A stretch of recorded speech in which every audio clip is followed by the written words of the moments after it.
What is going on, CaneSport? It is Izubee, Charles, and good morning to you all. It is August 10th, 2023, and I would like to thank everyone for joining us on Good Morning CaneSport. Today, I'm joined by Stephen Wagner as we break down the news of the day. And I know I've been gone for some time, but I'm back now. Hopefully, some of you guys missed me. And for the people that didn't notice I was gone, well, I'm back now. So first up this morning, we have a lot of coverage from yesterday's spring practice number 7, including conversations with Mario Cristobal and players such as Tyler Van Dyke, Akeem Messidor, Matt Lee, and Cam Kitchens. This morning, we have a nice feature on Coach Kevin Beard about, him coming back to Miami, his thoughts on the wide receiver room, and much, much more. So make sure to check that out. I do have to say, after meeting Coach Kevin Beard and talking to him, Steven, you can, tune in on this when you want to. He's just an awesome guy, and I feel like it was a home run hire for Coach Mario Cristobal and that staff, bringing in a guy like Kevin Beard that played in Miami, that's experienced winning at Miami and things like that. Just Steven, from watching Coach Kevin Beard, talking to him before and after practices, what are your thoughts on that hire and everything he's done so far at Miami?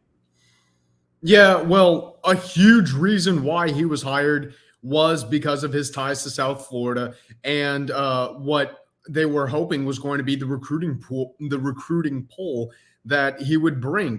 He was brought here to land guys like Jeremiah Smith and JoJo Trader and Chance Robinson.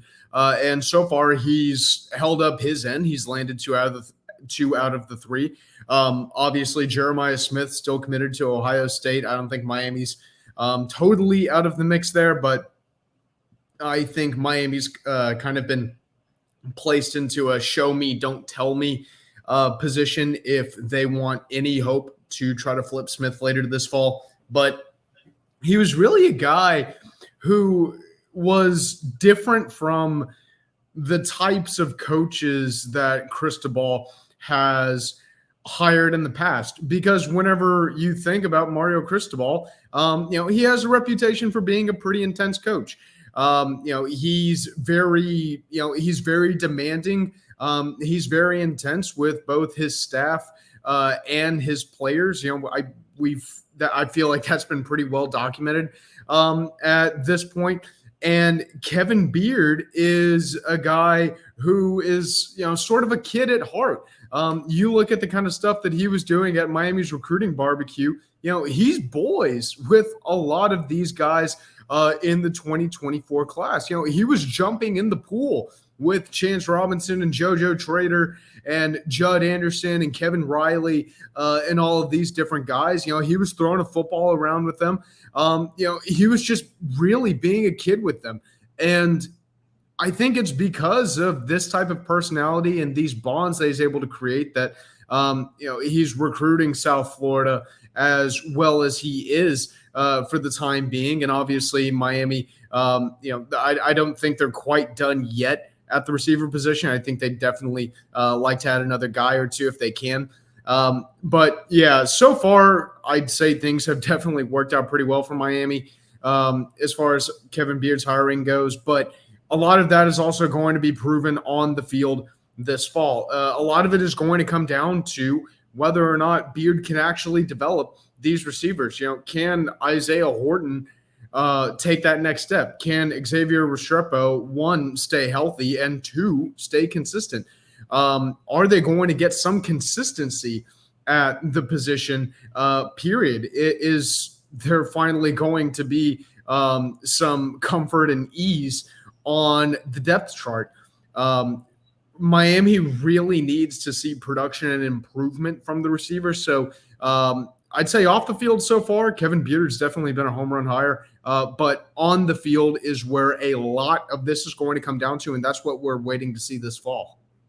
Yeah, like you mentioned, off the field, I feel like he's been killing it on the recruiting shows, and just, watching him throughout the spring and then yesterday watching him the first practice, I just feel like the wide receivers just look more energized, look more fluid, look more, engaged in practice. And not saying they weren't engaged in practice last year with, Gaddis and everything, but with Beard, it's just, the energy he brings, his charismatic, just everything that he does kind of just feels a little bit different. And those wide receivers look like they have a little bit more pep in their step. And one guy I kind of want to highlight too that I watched yesterday, I was just kind of amazed by, was Ray Joseph. He was taking reps with the first teams with Xavier Restrepo, with Kobe Young, and I feel like every pass yesterday that was thrown to him, he caught it, no bobbles, looking smooth out there. And I feel like that's kind of, you have to give some credit to Kevin Beard for that, because in the spring we watched Ray a little bit. Obviously he came in as a early enrollee, had a bit of struggles, well, not struggles, but those learning curves. And I feel like in this now in the fall, Ray is kind of taking that next step. And even Mario Cristobal and Tyler Van Dyke, have taken notice of that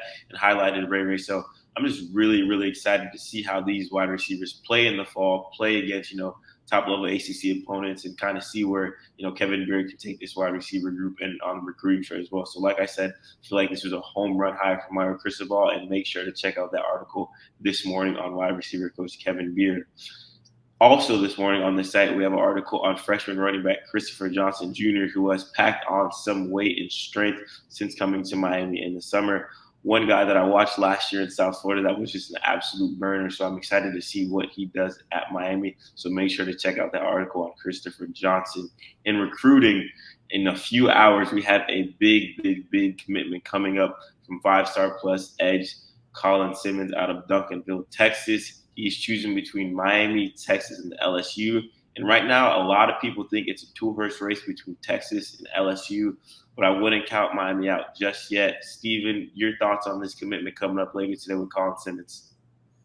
Yeah, it did come as kind of a pleasant surprise, to be quite honest, whenever he included Miami in his final three schools, because I, like a lot of people, really was under the impression that this was a two-horse race between Texas and LSU. We've seen RPM predictions favoring both Texas and LSU throughout his recruitment. I believe Shea Dixon at the On3 LSU site recently put in an RPM for Colin Simmons to LSU. Earlier this summer, we saw the guys over at Inside Texas putting in some RPMs for Colin Simmons to Texas.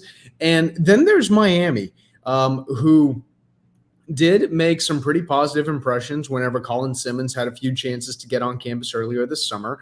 His official visit did go very well, and Miami's continued to recruit him. But Miami was the one school that we hadn't really heard a ton about, and like I said, Miami being in that mix for Colin, I think came as kind of a pleasant surprise.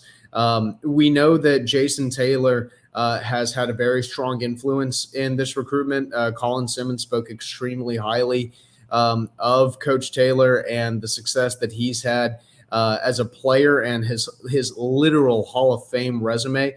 Obviously, he's currently unproven as a developer of talent and an on-field assistant.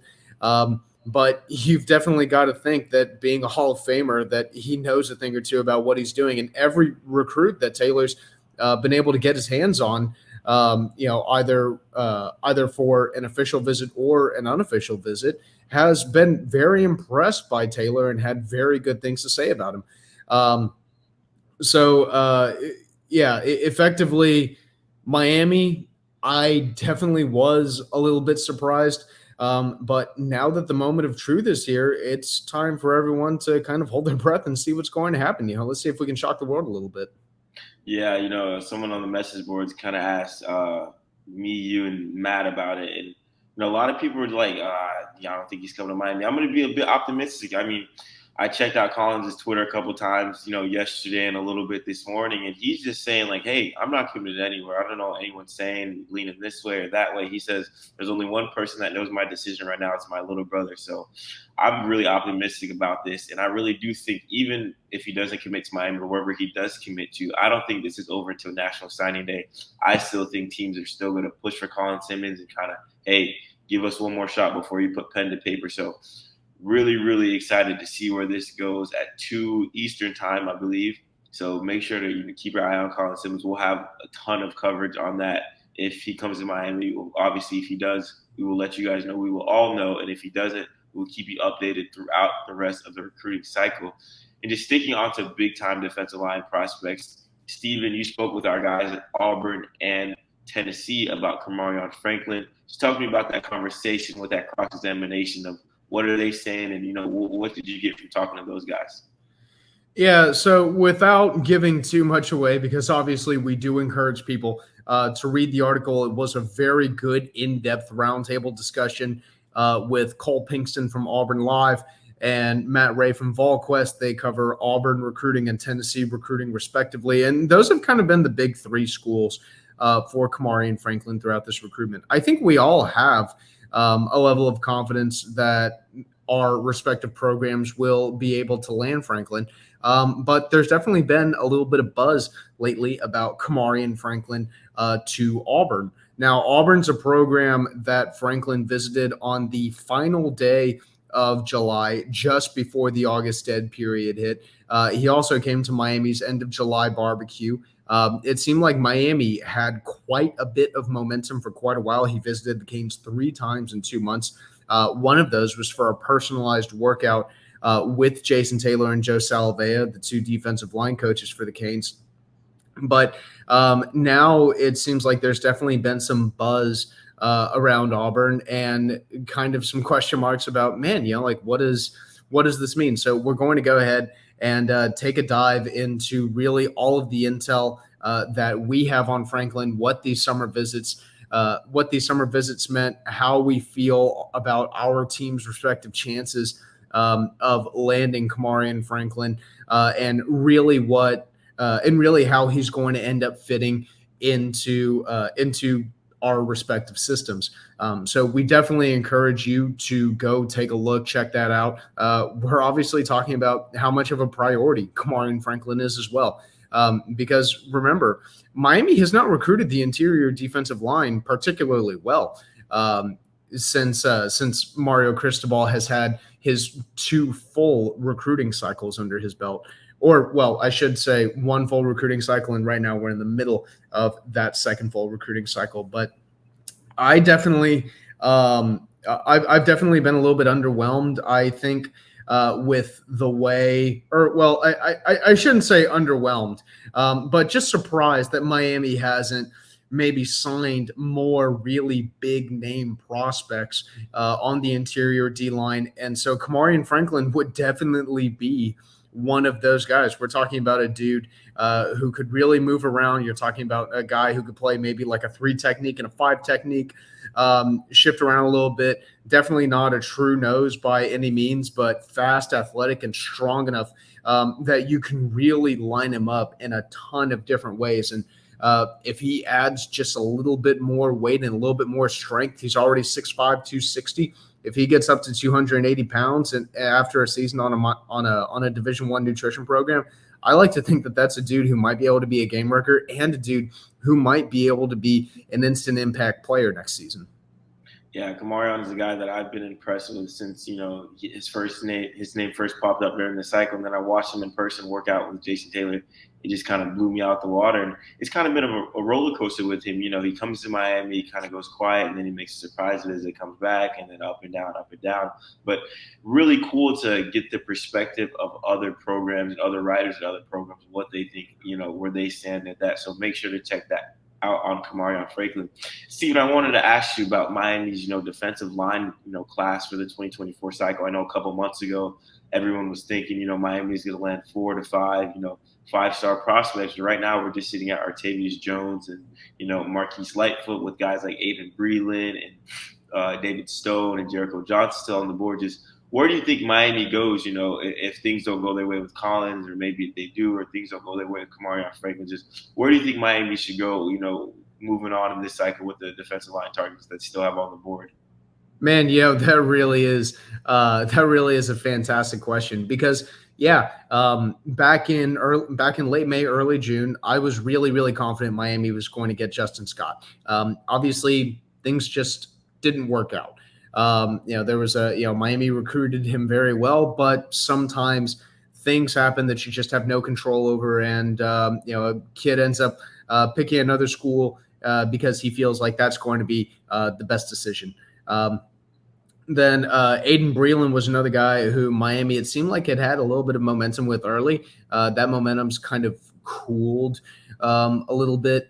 And then obviously coming in and landing Marquise Lightfoot, a top 40 overall prospect, was really, really massive. I believe he's a top 5 edge rusher in this class as well. I think I saw the other day that he is the third highest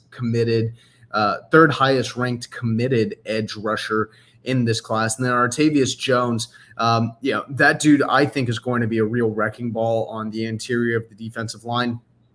Talking about a guy who's extremely athletic, extremely strong, and a guy who I think is really kind of a perfect fit as a natural nose tackle.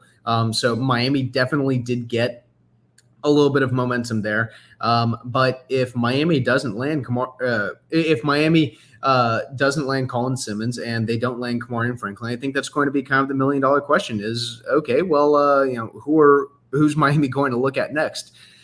Because you'll remember there was a time where people were legitimately thinking, and I don't think this was ever extremely realistic, but I think that there were some very optimistic people who were like, man, I don't think it's that far out to think that Miami was going to get Dylan Stewart and Colin Simmons and Justin Scott, and this was going to be an absolutely historic defensive line class. Now, again, I don't know how realistic any of that was, but when all of these kids were talking about how great Miami was and how Miami was able to so consistently get these kids back to campus, I can definitely see, how Miami was able to get that momentum with these prospects. But now that we keep on marching our way down the line, I think there's even more importance placed on Miami getting Kamarion Franklin. Because after Franklin, quite frankly, I'm not really sure who Miami would turn to next in the defensive line class. David Stone, it really feels like Oklahoma's the strong leader there. We heard recently that Florida and Texas A&M were apparently picking up some steam. I definitely think Miami is still in that mix as well. But I really think there are just too many ties to the Sooners, and I think that's ultimately going to win the day for David Stone. So with so many of these guys, maybe feeling like they're looking elsewhere, I really do wonder, where does Miami look if they miss on Simmons and if they miss on Franklin?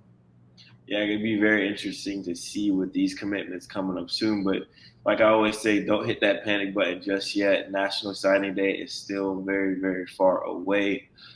But Stephen, that's all that we have for this morning. A ton of recruiting, a ton of team coverage on the site this morning. So make sure to check that all out. And if you like what you saw this morning, make sure to leave a big thumbs up on the video. And if you're not subscribed to the channel, do that already. For Stephen Wagner, I'm Izubee Charles. Thank you for joining us this morning, and have a great rest of your day.